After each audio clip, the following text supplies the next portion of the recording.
Hello YouTube family, नमस्ते, प्रणाम, जय माता दी, हर हर महादेव। स्वागत करती हूँ, वेलकम करती हूँ, अभिनंदन करती हूँ अपने चैनल पर। और आज इतना दर्द भरा गीत लेकर आई हूँ कि क्या बताएं। और हाँ, एक बात और यूट्यूब फैमिली, कभी कोई कमेंट आ जाता है तो पढ़ के बहुत दुख होता है। हमारे बहुत सारे दर्शक ऐसे हैं जो जिनको हमारा गीत पसंद आता है। उसमें से कुछ दर्शक ऐसे हैं जिनको लगता है कि नहीं, आप जो है गीत गाई हैं तो इससे बहन भाई के रिश्ते खराब हो रहे हैं। तो ऐसा कुछ नहीं है। जहाँ पे 100 लोग अच्छे, सॉरी 90 लोग अच्छे हैं, वहाँ पे 10-5 लोग तो बुरे हैं ही। तो जब समझ नहीं पाती अपने 90 लोग जवन बाटे अपने बहन भाई के रिश्ते में, रिश्ते के अहमियत के, पति पत्नी के रिश्ते के अहमियत के, और जवन बाटे हर एक रिश्ते की कदर करत हन। तो 10 लोग उनमें से जवन हन रिश्ता कदर नहीं करत हन। तो आप सब देखें, न्यूज़ देखें, वो देखें कितना सा केस सुने को मिला था। तो बस वही से के जवन बाटे हम लेके आई थे गाना। और ऐसा नहीं बा कि बहुत सारे भाई बहन हैं जो बहुत ज़्यादा प्यार करते हैं। ऐसे नहीं भी सिर्फ हम निगेटिव गाई थे, पर हमारे दर्शक के जो उनको पसंद आवत है। और यूट्यूब फैमिली हमारे कमेंट करके कहा थे कि नहीं दीदी, आप सबके दर्द भरा गीत बहुत अच्छा लागत है। मतलब सुने के एक सीख मिला था, एक अथुआ मिला था, मतलब सीख मिला था कि नहीं चलो भाई, रिश्ता की अहमियत करे चाहिए। तो ये नाते हम गाई थे। और हमारे कोनो गलत संदेश देख कोनो अथुआ ना बटे। हम तो खुद भाई बहन के, पति पत्नी के, और हर एक रिश्ते के मान करते हैं, हर एक रिश्ते की कदर करते हैं। और परिवार यही बना रहा है। हाँ, और हम यही चाहते हैं कि हमारे जितने भी दर्शक हैं, ये जो आप सब देख रहे हैं हमको, ये हमारे आप लोग एक फैमिली है। हमारा भी आपसे जो है एक नाता जुड़ गया है। तो इसलिए हम जो है अब चाहते हैं कि हमारे दर्शक को गलत मैसेज ना पहुंचे। तो इस गाने के माध्यम से बताते हैं कि कृपया आप लोग ऐसा ना कीजिए जैसा उस बहन ने किया था। और उस बहन के ऐसी गलती करने से माँ, भाभी और खुद उसकी बहन का भी मायका उजड़ गया, एक भाई का साया उठ गया। तो बहुत ही दर्द भरा गीत है। तो हम बस इसलिए गाते हैं कि हमारे दर्शक के भी जो है मन पे प्रभाव पड़ता है, अलग विचार आते हैं, सही गलत का पहचान मिलता है। तो कोई ज़रूरत नहीं है हमेशा चुटकुल्ला और मस्ती मजाक ही गाए। नहीं, चुटकुल्ला मस्ती मजाक दीदी समझ नहीं पाओ कमेंट कर देते हैं। हाँ, बाकी ऐसे कमेंट न करे चाहे, गाना ध्यान सुने समझे चाहे पहले। और एक चीज़ और, हमारे बहुत से दर्शक हैं जो कमेंट करके कहते हैं दीदी आप सबका, भाभी आप सबका गाना बहुत अच्छा लगता है, एक सीख मिलती है और सुनकर बहुत अच्छा लगता है। मतलब दुख भी होता है कि ऐसा कैसे लोग कर देते हैं। सीख भी मिलती है कि ऐसा नहीं करना चाहिए। मतलब रिश्ते की अहमियत का भी पता चलता है। सो प्लीज़ आप सभी से रिक्वेस्ट है, जिनके मन में ऐसी गलत फहमी है, प्लीज़ गलत फहमी को दूर कीजिए और गीत को फुल वॉच करके सुनिए। ना तो हम किसी को गलत मैसेज दे रहे हैं और ना तो हम कोई झूठा बोल रहे हैं, ना तो झूठा नाटक कर रहे हैं। ये गीत है और ये गीत हमेशा हकीकत पे ही गीत रहता है, कहीं ना कहीं हकीकत है जिस पर का ये गीत है। तो आप सबसे उम्मीद करते हैं, आशा करते हैं कि आप लोग गीत को ज़्यादा से ज़्यादा शेयर करेंगे ताकि हर रिश्ते की अहमियत को आप पता लगे। सो प्लीज़ आप लोग गीत को शेयर कीजिए और आइए गीत को सुनते हैं। बहुत दर्द भरा गीत है, तो चलिए गीत को सुनते हैं। सात बहिनिया के कही बीरनवा, बीरना जा चले परदेसवाना। सात बहिनिया के कही बीरनवा, बीरना जा चले परदेसवाना। तो देखिए, गीत हम भी गाते हैं, हमें भी बहुत दुख होता है। तो कैसी बहन थी, कैसे कर दी, तो इसलिए आंख में आंसू आ जाता है कि हमें भी दुख होता है, हमें बहुत तकलीफ मिलता है, हमें भी सीख मिलती है कि नहीं, ऐसा कभी नहीं करना चाहिए। रिश्ते में ऐसी छोटी सोच नहीं रखनी चाहिए। तो देखिए, छोटी सी सोच की वजह से पूरे रिश्ते बर्बाद हो जाते हैं। तो आइए, रक्षाबंधन का कजरी गीत है, कजरी के राग में दर्द भरा गीत है रक्षाबंधन का। बहन भाई की अहमियत का पता लगेगा। तो चलिए गीत को शुरू करते हैं, लास्ट तक जरूर सुनना, आप सभी से हाथ जोड़कर विनम्र रिक्वेस्ट है। और गीत अगर पसंद आया है तो प्लीज़ शेयर ज़रूर कीजिएगा। उम्मीद करते हैं, तो हमें भी बहुत दुख होता है। तो आइए सुनते हैं। सात बहिनिया के कही बीरनवा, बीरना जा चले परदेसवाना। बरहे बरिसवा पे लवटे बीरनवा, जाई पहुँचे बहिनी के देसवाना। बरहे बरिसवा पे लवटे बीरनवा, जाई पहुँचे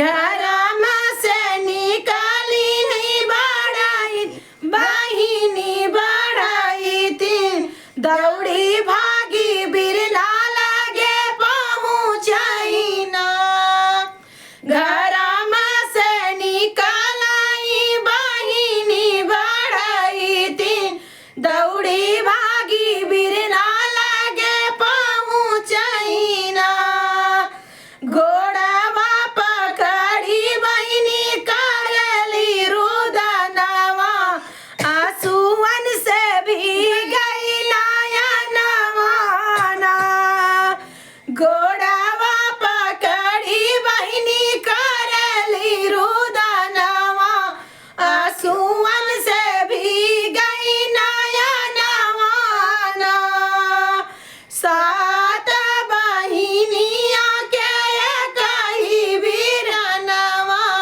वीरना जो चले परदेसवा ना अब जिनी रोवा बहिनी अब जिनी झंखा आई गए तोहरा वीरनवा ना अब जिनी रोवा बहिनी अब जिनी झंखा आई गए तोहरा वीरनवा ना पेटी से निकालई भैया जूरीनी मोतिया बहिनी के दिया ले या चरवाना पेटी से निकालई भैया जूरीनी मोतिया बहिनी के दिया चरवाना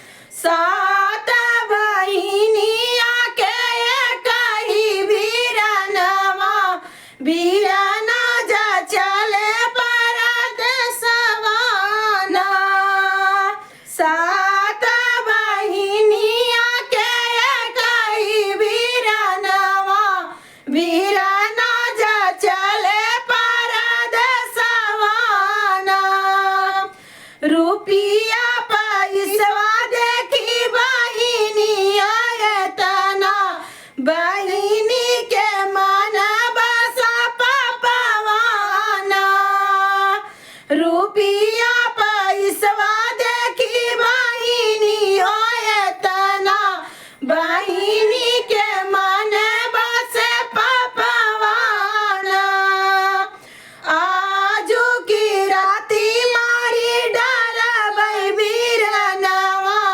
लाई लेबै रुपिया सब गहनवा ना आजू की राती मारी डरबै वीरनवा लाई लेबै रुपिया गहनवा ना सात बहिनिया के कही वीरनवा वीरना जा चले परदेसवा ना हाली हाली बहिनी जबनवै भोजनवा लैला तू जेला तू हमारा वीरनवा ना हाली हाली बहिनी जबनवै भोजनवा जेला तू हमारा वीरनवा ना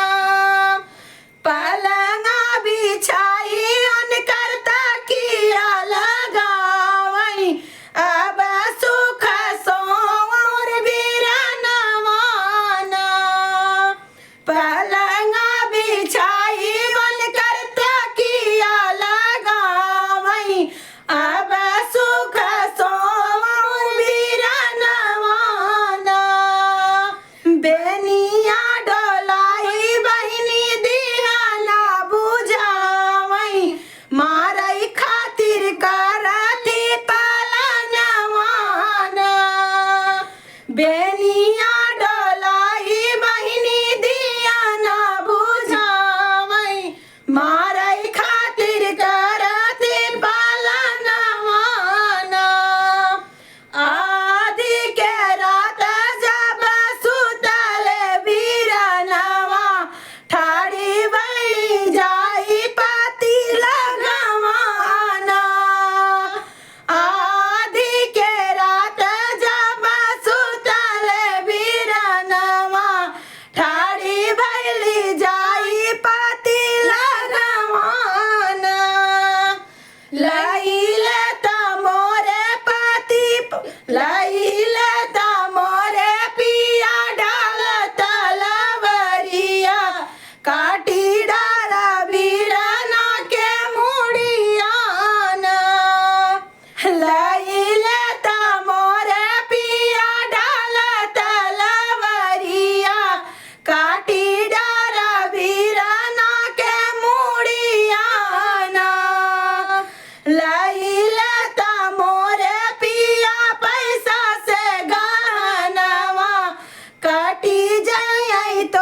लैना लेता मोरे पिया पैसा से गहनवा काटी जइयै तोहर गरहनवा ना एतनी बचन जब सुनै उनकर पियावा कहत कि डेरानु नहीं बोलिया ना एतनी बचन जब सुनै उनकर पियावा कैसे पापिनी बोलू तू ही बतिया ना बहिनी नहीं हऊ तू तो हऊ पापिनिया माया तोरी जन्मौली नागिनिया ना बहिनी ना हऊ तू तो हऊ पापिनिया माया तोर जनमवै नागिनिया ना सात बहिनिया के बीच एक बीरनवा हम नहीं काटब गरदनवा ना सात बहिनिया के बीच एक बीरनवा हम नहीं काटब गरदनवा ना एतनी बचन जब सुनली बहिनिया लाल पियर कैके लाल पियर कैले बाटनिया खियाना एतनी बचन जब सुनली बहिनिया लाल पियर कैले अपन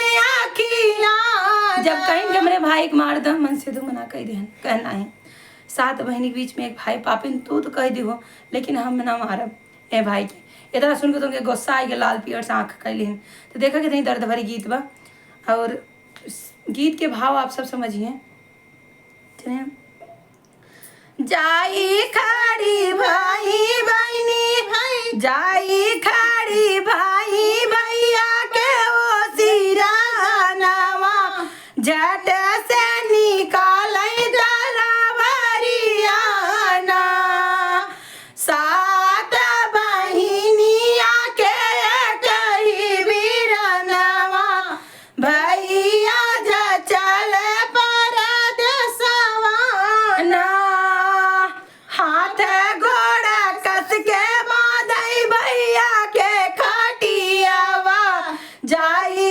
चढ़ी बैठी वो तो सिरवा ना हाथ गोड़ा कस के बांधै भैया के खटियावा जड़ी गईली बहिनी उनके सीनवा ना टूट गईले बीराना के सुख के ओ निरिया झट से वो खोलाई नयनवा ना टूट गईले बीराना के सुखवा के निरिया झट से वो खोलाई नयनवा ना काहे खातिर लियो बहिनी हाथवा कटरिया काहे की उसीला पे सवरिया ना काहे खातिर लियो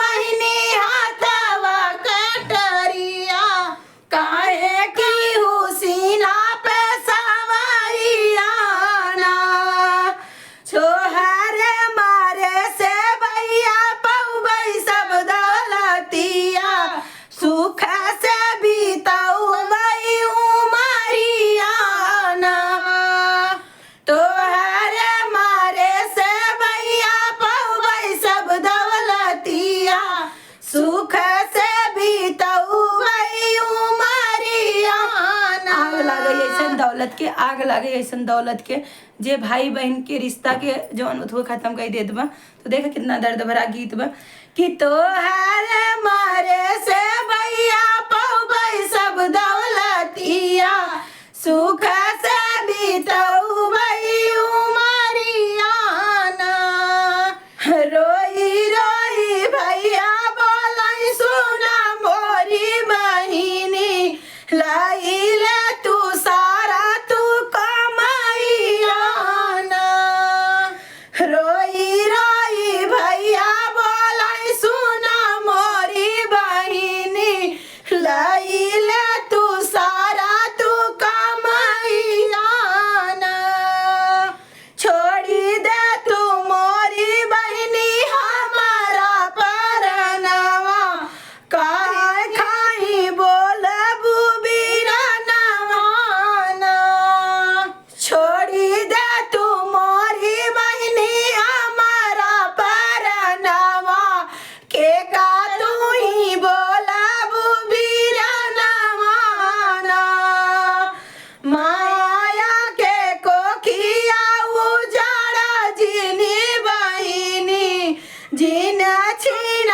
कैसे के बाटे बिरना कैसे भाऊ जइया कैसे के आऊ मोर दुआरियाना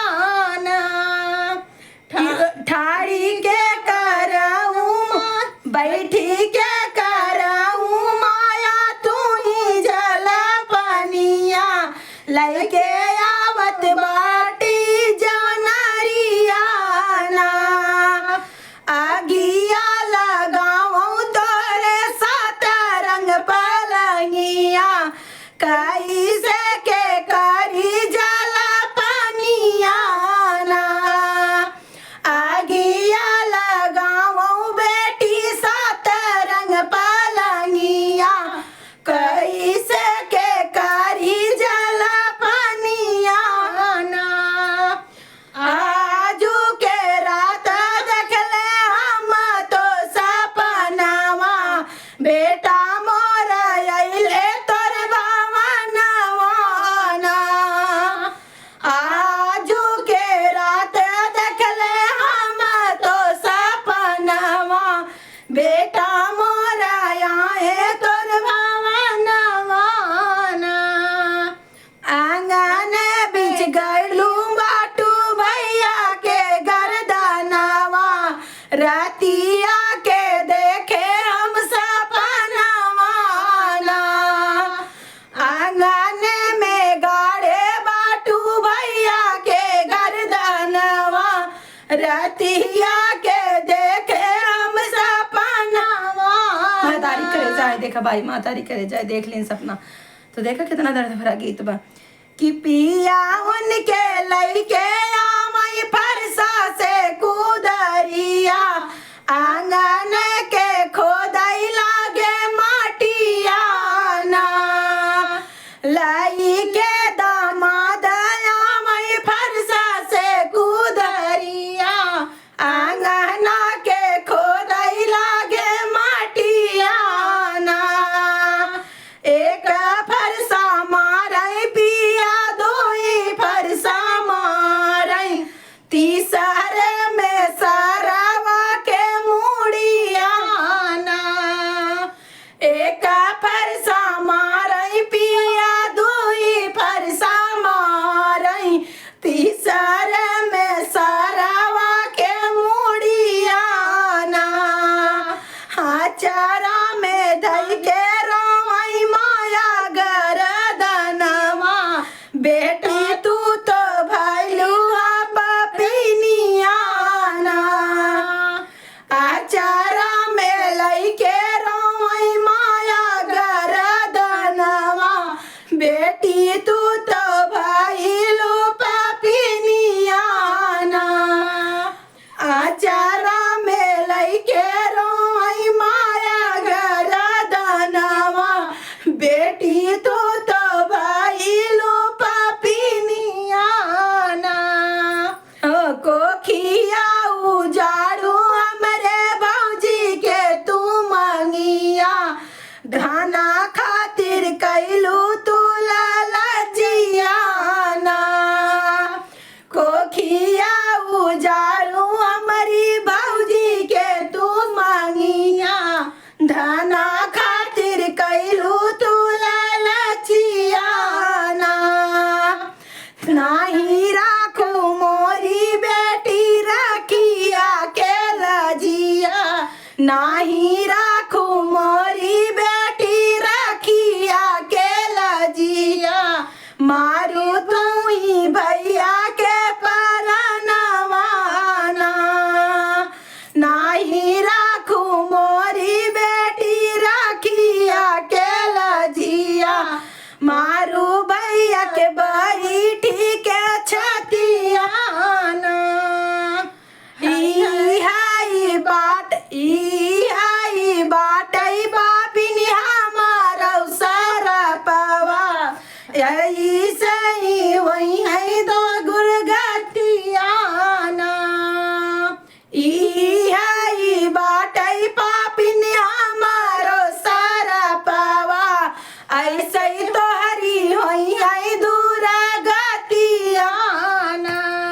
बहुत दर्द भरा गीत, बहुत दुख होत, बहुत तकलीफ होत, बहुत बहुत बहुत तकलीफ हो सच में।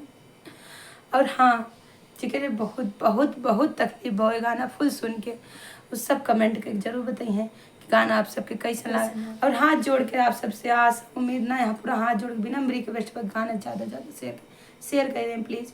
बिना शेयर किए पब्लिक के और हमारे दर्शक के ना पता है, तो अगर जे हमें से पसंद करे तो हाथ जोड़ कर बिना रिक्वेस्ट पर गीत के जरूर शेयर करें।